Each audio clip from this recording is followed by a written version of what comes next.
no state meetings either, no QI meeting. Next QI meeting is November? Dr. McHugh, you talked with Dean about that. Okay. Excuse me? Well, it's basically he is not available for medical reasons, it sounds like, the next 2 meetings. Okay. I'll check into it. We'll work on it. I think the email he sent Stand in by. November. Yeah, he emailed out saying he wasn't available for a meeting until November. Okay. Hock, can you give us a verbal on what's going on? We've got the working plan here. Yeah, nothing in July. It was a short August meeting. Basically a presentation by Albany County Department of Health talking about recent drills concerning strategic national stockpiles, MERCs, and Albany County pods, or points of distribution. Everything went well, except they determined that the location they had up in the hill towns, and I'm not exactly sure where it was not the most optimal location for a point of distribution. They're going to go back, re-explore that, and probably relocate that point. The only other thing that was a big discussion item is the recent surge in hospitals, and probably everybody in this room is aware of that. Ambulance backups, patient turnover delays, so on and so forth. It was just a point of information, really. Nothing came out of the HOC relative to discussions and how to solve that, because it's not going to happen there. But it was just a point of discussion. That's about it for that meeting. Okay, thank you. From that, we'll jump to new business. I'm jumping around the agenda a little bit. My apologies, but ED overcrowding comes right into new business. I'm bringing forth an apology from Dr. Bosco and Celeste Deschamps, the nurse manager at St. Peter's, for some of the extended wait times they've had there recently. They have had an incredible surge in volume as well as acuity. This is something that normally I'm passing on from the med and apologizing for the wait times. St. Peter's is getting creative with trying to figure out how to best bring the sickest of the patients coming in into areas where they can take care of them as quickly as possible. But they're doing their best, and please be patient with them. So thank you. Back to agency upgrades. Pleasantdale Fire Department had a couple of pieces of paper returned. Northside Fire, Cohoes Fire, Applin Waterford, Averill Park, and Plotterkill. Narcan and Epi programs being approved there. One of the things to just update everybody about the syringe access epinephrine program for basic life support providers will likely be coming out in early October. We thought we were going to hit middle of September, but we've had some problems getting syringes from Denmark. Sorry. ALS upgrade, we approved Town of Catskill back in July. No BLSFRs or EPCR approvals. A lot of public access defibrillation programs. I'm not going to go through those one at a time. They're there for your reading pleasure. New business, last element. 2, BLS, excuse me, more than 2. BLS protocol updates. The state of New York is requiring all basic life support providers and all ALS providers, right, to do the... Everybody. And we should probably have the doctors all do it too. Doctors and nurses would be nice. Yeah. To go through an online training program reviewing backboarding, and most importantly, it's a combination of selective spinal immobilization and decreased spinal movement protocol. It's an interesting program. It's available online. There is a post-test, and then you've got to record that you completed the post-test. Docs around the table, I would recommend that you watch the video so you can see what people are being trained to. There are several other training programs that will be out there to assist in understanding of some of these elements, but it's an interesting program. Anything from the state on that? No, we brought it up at the academic camp. A lot of agencies miss the fact that there's a deadline of October 30th or 31st, depending on where you read it. Whether it's a trick or a treat? Um, And there, you do have to log in multiple times or register multiple times, once to view the video, the second time to take the test. And that's the way the software is set up. Some people have had operator issues and had to enter 4 times. But that is how the tracking is going to be done, so it's important that you do it that way. So, that's it. Get on and get it done. Alrighty. EKG transmission. I've chatted with a few of you about this already. The current modems that we have that are so successfully making us a part of the Mission Lifeline program will cease to be operational effective February or March. That's all the 2G modems anywhere that's out there now. We have a list of the modems that we believe are out there now that will no longer be working effective February. Tim will be confirming that indeed those are out there and they haven't already been replaced. And we're already heading down a pathway of trying to secure probably hospital funding in order to replace the modems that are out there and that will be outdated. Anybody that's interested in joining a few of us on a committee to try to shake down hospitals for money is basically what it comes down to. Dr. Miles will be leading that fight. I will be following right behind him. I'd like to just say that we're aware of the start laws and shakedowns will not actually occur. Well, no, they will occur, but they will occur evenly and without a proprietary nature. Is that for all carriers, Mike? What? Is that for all the carriers, regardless of Yes. whether it's Sprint, Verizon? Doesn't matter. All the 2G modems, no good. Yeah, all of them. Sprint, Verizon, and AT&T will all cease support of their 2G, and Physio Control will cease support of the incoming signal from any 2G modem in February or March. Great. And REMAC bylaws. Before we start that, can we just go back? I just want to make sure everyone realizes that there are no September state CMAC SEMSCO meetings, that they were canceled. And move to December. December, correct. But the current meetings are also planned for January, which are probably going to be moved too, right? I cannot speak to the movement of the January meetings, but I do know that there is nothing in September, and I would hate for someone to go over to the Troy and have nothing there. Oh, well, dinosaur's still there, you can have lunch. Unless you want your identity. Huh? Unless you want your identity. Really? Pay with Yeah. cash. Pay with cash. Cash and dinosaur? Yeah. Okay. And one of the, just before we get into the update on our bylaws, Sure. one of the things that came out of the academic committee was a discussion on CPAP, and I just wanted to see if we could leave time for that, so we can either approve it or not approve it, table it. Oh, okay, I got it listed in there or something, which is too bad. It wasn't, he didn't bring that up, that's why Right. Well, why don't we talk about CPAP first, and then move to the bylaws? Jeff, do you want to talk about the stuff that came out of Aram? Yes. This body needs to either approve the training for the BLS CPAP for the region. It was discussed last time that the Arams region had developed and was developing a pretty significant training packet. They did just that. It's 135 slides. It's very in-depth. It covers a great deal of information. I actually read it, Rich read it, a couple other people read it. It's not bad, it's a little in-depth. What we thought is that not all agencies are going to need all parts of that training piece.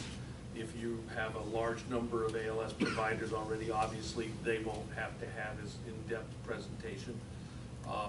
But we thought to be able to get things moving, everybody has had that sent to them. I don't know if you took time to read it or not. But if we could maybe make a decision on that, so some of the agencies, we all have to get the training done, and the sooner we get it started, the better off we might be. I don't know what else you'd like to add to that. You read it, you were. I read it, my only comment was it was way too damn long. It was, as I said, it was very in-depth. It's very in-depth, and frankly, I think it's very in-depth, well beyond what a basic life support provider needs to understand about CPAP. But that was my take on it. And I think the last time we sat and we chatted, you guys were gonna massage what came and see whether or not there was anything else that needed to be done with it. I'm not sure what the best answer is. Can anybody else review the CPAP training? Well, there's affirmation. I'm just not sure where to start trimming it. That's the problem. And we looked at it from the point of view of trimming it, and really it was difficult to come up with stuff that should be trimmed. There is a lot of information, but quite honestly, maybe they need to know that information if they're going to start playing with it and start utilizing it. I want to say playing, I don't want to downgrade. If they're going to start utilizing it, then maybe they need to understand that, and maybe we should expect a higher level of knowledge if they're going to be using it. So I don't know, it's up to you guys. I'd hoped it had been reviewed because we were hoping to kind of move forward on it, but that's up to you. It looks like we're gonna have to ask the members of this body to review it for the next time, since you and I are the only two that seem to have watched it, gone all the way through on it. Ken? We did discuss this in academic, and we had said that each agency could take that and use what they thought was necessary out of it, but there was a lot of the content was there that was, they could pick and choose kind of what they thought would tailor to fit their own agency as well. They didn't have to use it as its full content as well. My only fear on that is somebody will do a 10-minute presentation and say, you're now CPAP qualified, here's your little certificates that says you can go forth and play, and I'm not sure that that's as appropriate. Again, this begs to have a medical director that is heavily involved with the agency, that does more than just 1 month, once a month go in and talk with them. That's a little foreign to us. Sometimes we can't beat the medical director out. It's wonderful to have that type of involvement, to be honest with you. So it just, I don't know how to balance it, and I don't know what you guys want to do, but I know that we have a lot of work to get done in a short amount of time, and we'd like to get all this started. Not knowing the curriculum, I could probably say that too long is probably bad, it's too short as far as attention and retention goes, at least with our guys.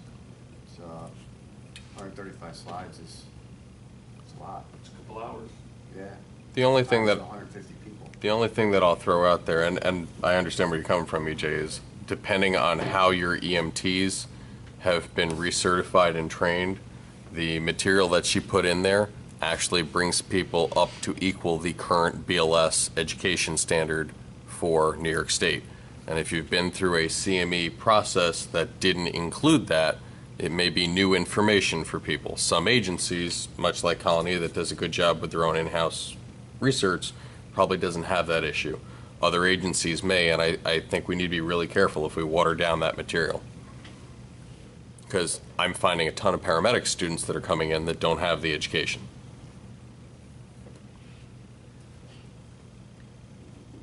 I'm just kind of stuck. I guess we'll have to wait if that's what you want, but it would be nice to go forth. If you'd like to use us as an experiment to see how it is by using that, putting out that educational piece, I can report back to you. But I think frankly, if you think the 2-hour educational piece or the 135 slide death by PowerPoint that came across is appropriate, I would say go forth and try it as a place so we have an experience with it. I don't think this body can vote on it right now because frankly, nobody's seen it. On the other hand, I vigorously disagree with Ken's idea that this be a body of slides that people can pick and choose from, because I think at the very least we should always establish a floor and not a ceiling. In this case, establishing a ceiling for the possible training for CPAP would be a mistake. I think that we'll be better off if we have a few people take a look at these things, recognizing that it's a short timetable, and bring it back. In fact, if we could find an interested paramedic physician who's a medical director for a basic life support agency who could spend some time working on this, that might be really good. But where would I find one of those? You said physician. bam. I have a volunteer? I think Thank the you so neon much. signs say it all. The neon signs do say it all. I think another way, What? Not a comment, not to be accused with volunteerism. I'm a little less concerned with how many slides and what's in them and what's taught, and a lot more concerned with what's learned. So the real question is, how is the competency assessed, and do we have a good assessment of that? When we assess our competencies for medics, we have a protocol and we have a procedure, and at the end of every year, minimally, they are required to demonstrate their ability to put it on, and they're required to be able to verbalize their parameters that they can use it on, and when they're required to terminate it, so on and so forth. So I would assume that something similar would be set up for the BLS groups as well, because it's not a skill that you use a ton, but it's pretty critical when you need it. Okay, so we're talking about improving the teaching tool, but we're not talking about assessing in this group the competency tool, which I think is by far more important. So I just propose that maybe we look at that at least as much as we look at how many slides and what slides are. Just a reminder that this body, the regions, were just charged with approving an educational program, and that's it. I agree with what you're saying.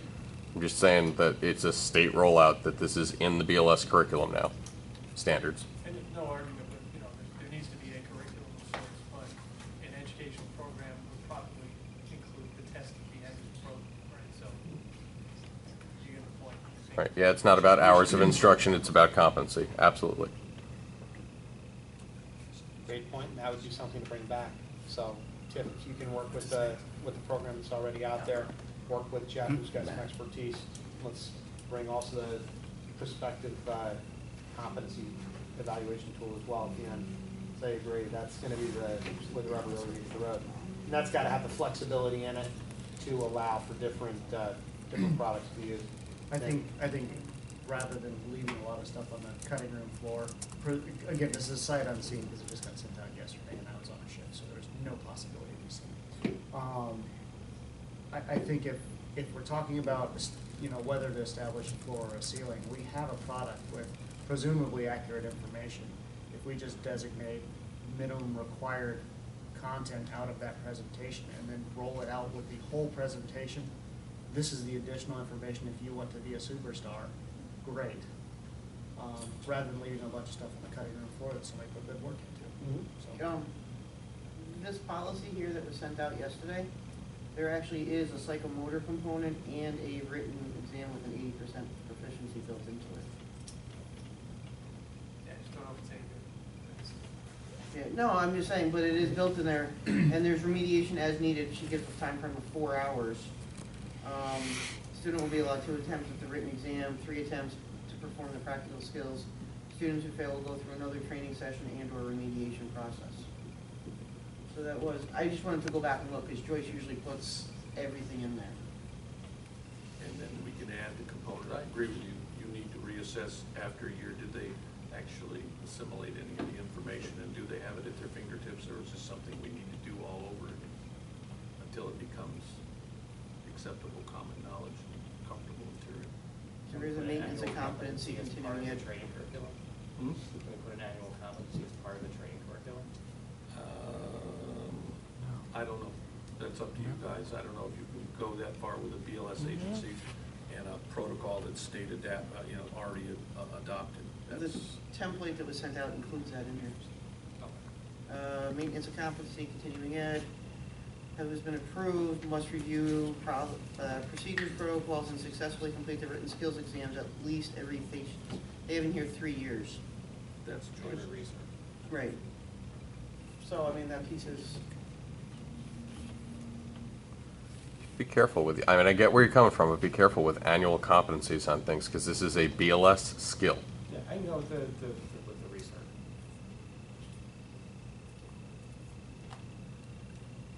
All right, on the agenda for next month, we'll see the product first, be able to review it and move forward. Excellent. Bylaws. So we had an issue back in June with an agency that was requesting an upgrade that we frankly didn't have a very good system in place to review and process. In particular, it missed any potential impact on the folks outside of that region as well, or outside of that agency. And that's probably something that we need to make sure to address. More importantly, the thing that came back from a couple of different sources was that we didn't have a very clear set of bylaws which determined what this membership is, what the body is, and how that body is put together, and how all of the basic procedures occur. We need a set of bylaws. We sent out a couple of possible ones, which are both in compliance with the structure of the REMACs, according to Article 30. I think both have some advantages to them. The one from the Hudson Valley actually is nice enough to include a process for agency upgrades, which I think is a really good component to add in there. I think the most important thing to me is to assure that indeed, with any change in the membership of this body, while we may have an alteration in how voting structure is determined, we don't lose the inclusivity of the process, which has always been the strength of this group. The fact that we welcome in every medical director from every agency within this region to take a seat at the table and have the ability to talk has been one of the greatest strengths that we've had as a medical advisory committee. And I want to make sure that doesn't get lost, even as we build out a compliant set of bylaws. That said, are there any volunteers other than Dr. Miles who would love volunteering for stuff? It's like I didn't show up. What? It's like I didn't show up. Exactly. Who would like to assist with working on a set of bylaws for this body?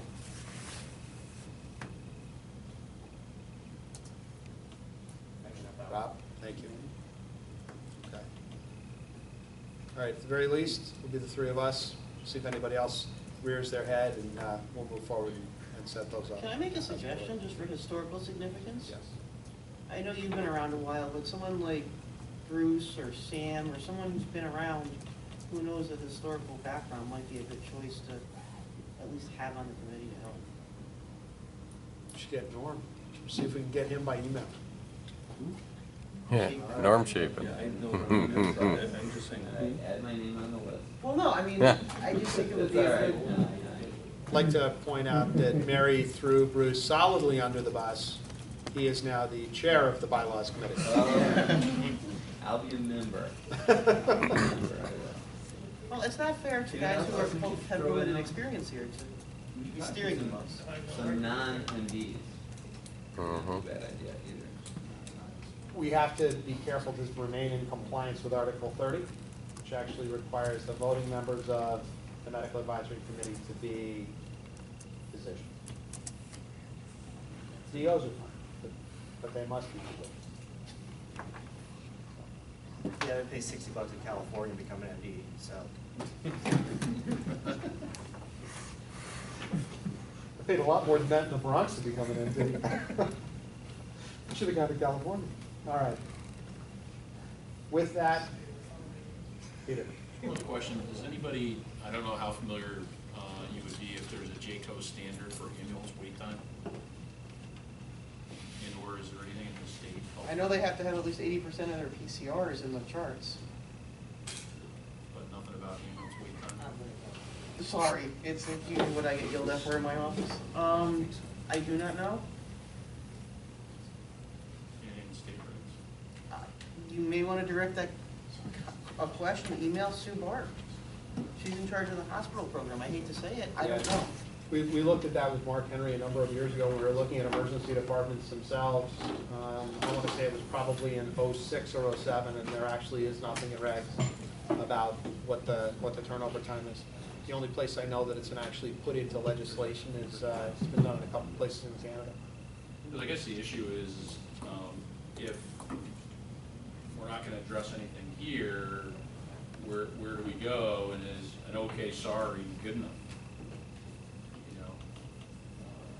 we've got field providers and supervisors making decisions about redirecting patients to facilities based on exorbitant wait times, and nobody's addressing it. And is an okay start good enough?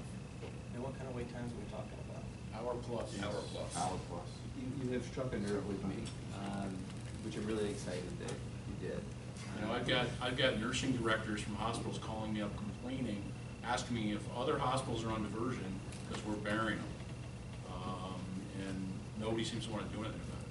We've had medics call a guy holding the phone 10 feet away from me, get orders for a patient to go to 20 minutes before. Yeah. But I mean, the problem with that is, under the Nursing Practice Act, providers aren't supposed to provide treatment within the facility. You need to know. Here's the reality of that. Well, hang on, before anything else, let's make sure this is loud and clear on the record, okay? A long time ago, at the CMAC, right, this was under the previous administration at the Bureau of EMS, very, very clearly stated that the Department of Health would support any provider Administration of care. that continues care inside a facility because care has not been turned over yet. And it's really important to remember that. We will support those providers continuing to provide care, right? Really, that needs to be loud and clear. Matt? So, you know, this problem is the same problem that you have in the emergency department on the other end. You know, anybody's been in the ER trying to get patients upstairs is facing the same problem. It takes too long to get people admitted to the hospital and out of the department so you can put the patients in. And in fact, this problem is exacerbated by that problem, even though it's the same one. And, you know, when faced with those problems, if you're the ER medical director, the first thing you gotta do is have some numbers. So, those numbers are really helpful, because if you go to departments and you say, look, here's what we're seeing, here's what happens in your department, here's what happens in other departments, and here's how long our folks are waiting. I don't think you're gonna have that information fall on deaf ears. I remember closest ally pre-hospital care has is the ER. You know, that's who sit around the table, right? So I think the issue here is primarily that we haven't really made the case very clear as to what the problem is, and then created an opportunity for the departments to start solving the problem. So let's do that. If we can do that, I'm quite sure you're gonna find the right people in the department, if nothing else, once they appreciate what that problem is and how ridiculous it can be, you're gonna get reaction. And to the extent you don't, you'll have data.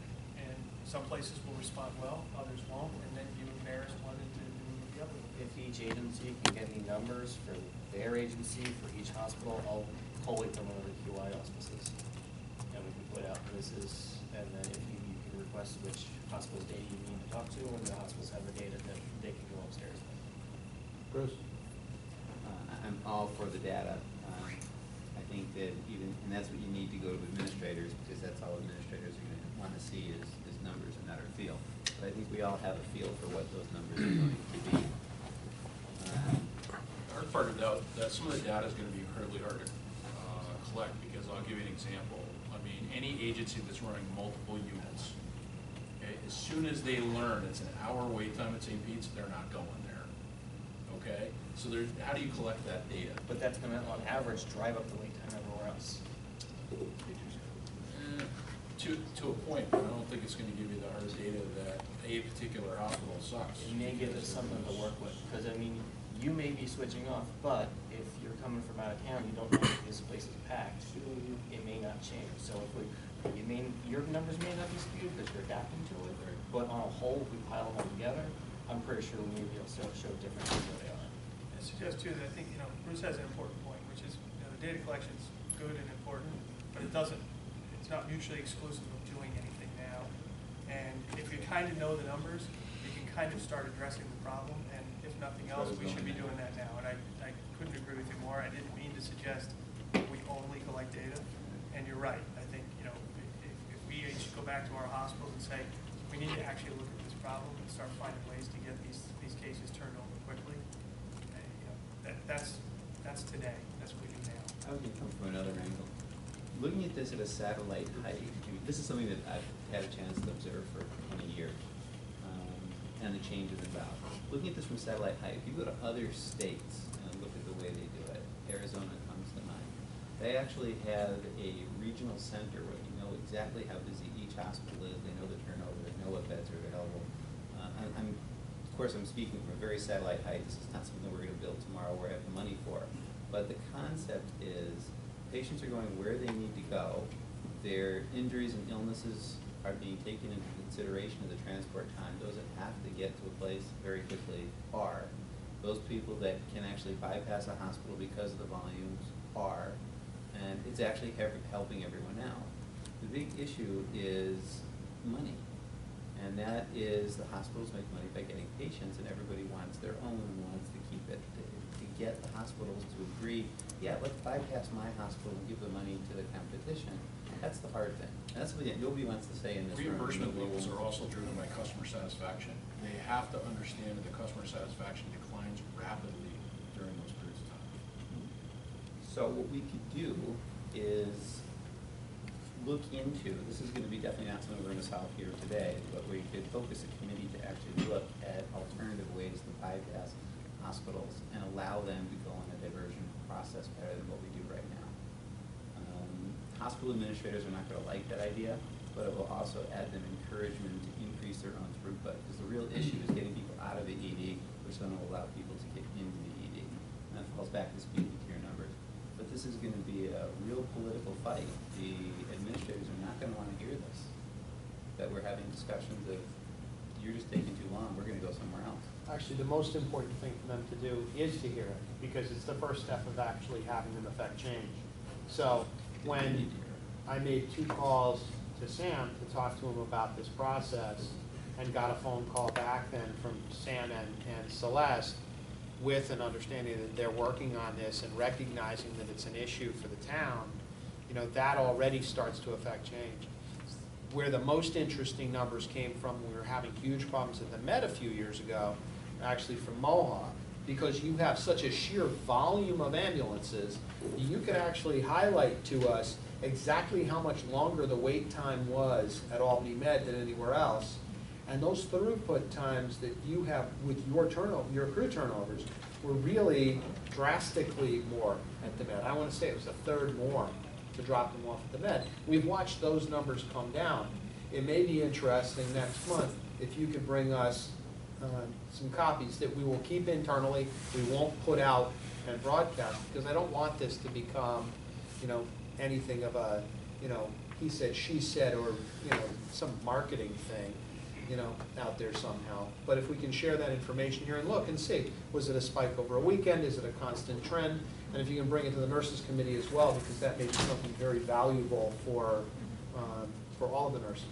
And frankly, the nurse management committee, which will be meeting again, I think this month? Yes, I think this month, is an extremely valuable opportunity for everybody to learn from the best practices of the other. And I think has really taught folks a lot between the various hospitals. And as we see declining numbers of hospitals and emergency departments in the capital region, it's probably going to get worse.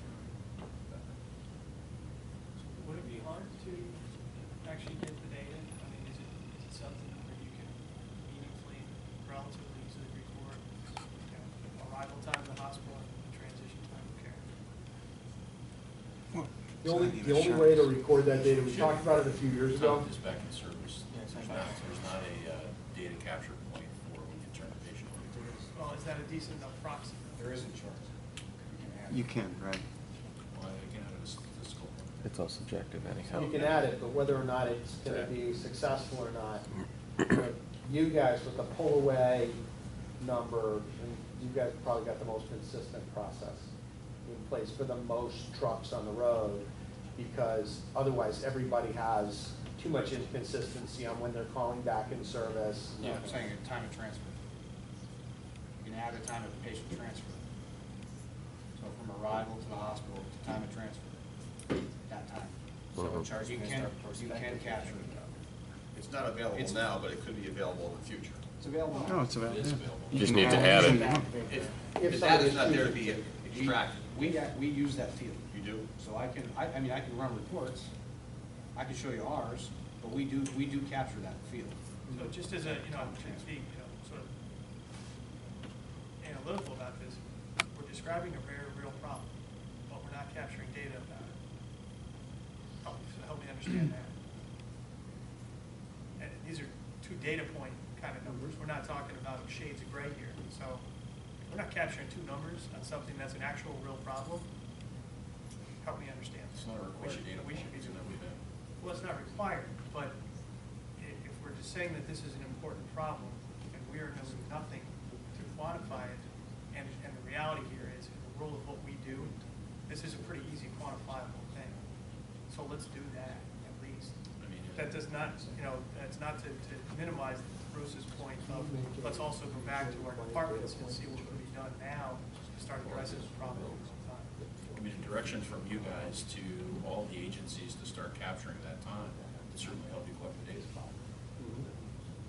I would think that the agencies themselves, if they want to make the case, really ought to kind of consider doing that. If they really even think about that as a pipeline for the information to go from their charts to us to, they may not even suspect that. Do the hospitals I actually have talked this to- data already? No, they don't. Not at all. We know the time they put the computer. Hospitals are never going to have it. So, Or they don't know how to do it. They don't want the Say data. they don't get pulled in the door. I mean, that gives them flexibility and Well, you only get one of the points from. they can clock the time you put them on the bed too. That's not, an administrator doesn't want that data. so with Schenectady, the medics themselves come in with complaints with wait times. And I talked to Rob, I don't know, a couple months ago, I said, hey, just so you know, I'm gonna try to collect this data. So I had them add the line for say, and I haven't tabulated all of that because of the next point. I had them say, I had them add in the line for transition or, back in service, whatever the thing was. And I asked them to do a special report. I had them add a special report for delayed transfer time and or delayed turnover time. And anything over 20 minutes, I wanted them to do, and I got that to my inbox. I expected a firestorm. There was maybe 2 or 3 a week that ended up getting done. So I don't know if it's But was that out of a lot of compliance? isolated cases. We're not gonna do the extra work, or was that actually the amount of time that it's happened? I don't know, but if it was that big of a problem. Yeah. That speaks to the tenacity of a medic not wanting to do any more. I understand that, I understand that, but if they so I gave them the opportunity, if they wanna keep complaining, they need to give me data, and so. Here's my thought on it. We use charts, have them do a special report to it if there's a prolonged wait. That's what I did. And they're not- Well, but there's a way. What I about know, just I know tracking- ours will do it while they're still mad. What about just tracking the time of every one as a standard, so they don't have to do the extra work, it's putting in that time? I do that too. There's a way And I to haven't, I just haven't force- pulled that data because I expected this Firestone to be able to really have some good numbers. I just haven't had the drive through because I had. There's a way to force a special Yes. report. Let's do it, it's like Yeah, that's what once he's doing. every 6 No, months. by he's something. asking for it. Right. There's a way for the. Nick, are you asking for that special report, or is it forced special report if the turnover time is greater than 20 minutes? I did not cause them to force a special report for anything over 20 or whatever it was, but. My point is build it in the back end of the software. If this, then that. If greater than 20, then Just special can't close report. out the chart and. Automatic. It'll have From arrival time to back in service time. If it's Well, greater- not back in service, because we all know, right, the time of patient transfer back in service, Right. there's a big gap there. It's time of patient transfer, which, so in charts, you have to add that field, and you can Right. add it. Right. And then it's the delta between that, between arrival and that, if But it that's exceeds. manually entered, correct? The times are manual, It's yes. a statistical field, so it's not, You know, Just as the Don't time have of the transfer. pressure thing on your structure. Considering we're sort of somewhat responsible for some quality oversight issues, aren't the arrival time at the hospital and the time of transfer to care of the patient actually relevant data points in the first place? Absolutely. Shouldn't they be in every chart no matter what? They should be, I agree. Right. But it's not, We use we have to make it required. I'm not sure why we even have to have an argument about whether or not we should capture this data. We use the field as a liability mitigator, right?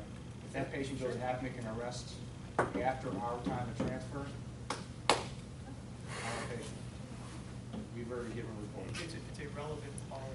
I like to think that doesn't happen very often, don't you? But I'm just saying, right, if I can objectively say, at 15:12, my paramedic turned that care over to the hospital staff, whether we are still in the facility or not, and without that time of transfer time, I'm still in the facility by my back in service time. Right? So I can definitively say, at 15:12, I no longer have custody of the patient. I'm hoping they're still breathing at 15, 13. Sure. Just me. Well, I agree, but if there's a negative outcome, 20 minutes because You the can patient, document. because the patient's in the hallway, not on a monitor, Right. which happens a lot. It's not my go. Right. And your guys went to Dunkin' Donuts on the way home because it was a long day. Absolutely. Yeah, no, that's very, very reasonable. That's And why that, we use- that turnover time, I agree with Matt, I think is a very reasonable thing for us to start to capture. Rob, what do you think from a quality assurance perspective if we actually request the agencies using charts to add that in as a required field? I think when you do it, I think we can make that motion, just make a required field. But to be honest, charts is the only place I can get data from, so I'm going to have to bring their numbers voluntarily to these two. Peter, are you planning on can we do that in TriTech as well? We can add statistical field, Yeah, let's do it. I think it's a great idea, because it'll objectively give us more information. So make a motion that that's a required data point for charts. And that's PCR, sorry, not just. Yeah, for PCRs. Matt, second? All in favor? Excellent. As a separate point, I think, it's very reasonable for anybody here who has access to go back and talk to their either nurse manager, nurse director, using medical written director, charts. or ER. Just make this point, we can make it personal and direct and say, these are our customers, we need to do a better job of taking care of them. We're not doing a good job. We would appreciate it. I'll go you first. Jay? Now, we track some of the response times. Actually, one of the ones we added in EMS charts was on-scene time to the patient and as well as a transport. So if I had another field, which, I will do, where does the information go? Who reviews it? And when my medics ask me about the wait times, who do I ask at the hospitals? Who's reviewing it? Who's looking at it? No, we got it. Going back to when Mary was talking about the PCRs, we got, my bosses got a letter from DOH about our agency being an agency that didn't turn over the PCRs. So, everybody's, gets all upset, and EMS charts, we have an auto fax, so he called. What's the problem? Well, that was just a, Letter we sent to a form everybody. letter that sent out to everybody in the year. So if our PCRs are getting auto faxed to the hospital, and they're not making it into the charts, how is this information going to benefit? Well, I think this information benefits a This little isn't going to different. medical records. Because honestly, It's what? Nor is it coming from there. This had nothing to do. Oh, that was my with- question, though. I mean, It's going to come back to the committee, and then we will Okay. disseminate. What we'd like to do is have a blinded, except for this is Ellis and this is A, B, and C hospital, give it to every emergency department to use to deal with upstairs. which will be really good, because St. Mary's then will know where Ellis falls, have no idea where they are. No, that's not what you meant? But the idea of a blinded data point like that, Rob, I think is a perfect way to bring that across. And for you to be able to see your wait times, Jay, at the various hospitals is going to be important, because really, if what we had was a weekend where absolutely everything went bad, and there were just tons of ICU patients at St. Pete's, for example, so you ended up with hour-plus wait times. And then the following weekend, we had a Saturday night with multiple incidents, and the meds wait times were the same. So you have these blips. Well, we'll sometimes get a blip, but if any institution could look at a steady upward trend in this information, that'll give them a lot of ammunition to go and talk to their administration about.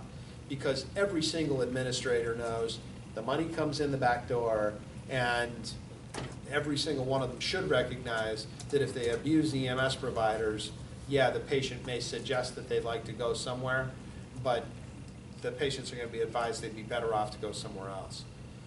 And that certainly took a long time to work at our institution, but we're better at getting patients off. We're not always great, but we're better than we used to be. There's some places that are fantastic at doing it, and the shared best practices, not to mention you know, the opportunity to look objectively at turnover times will make a big difference, so. This will also help the agencies collecting that data, saying, oh, you turned the patient over in 8 minutes, why weren't you back in service for 45, or whatever it is. Don't say that. Yeah, Perhaps another reason why I tried. After having just required this, how are you going to ensure compliance, and especially with folks that are not on electronic charts? You have to have exception for those folks that aren't using. folks that aren't using electronic charts, we won't be able to objectively look at this information. We don't get any data anyway, so. Such a small hand.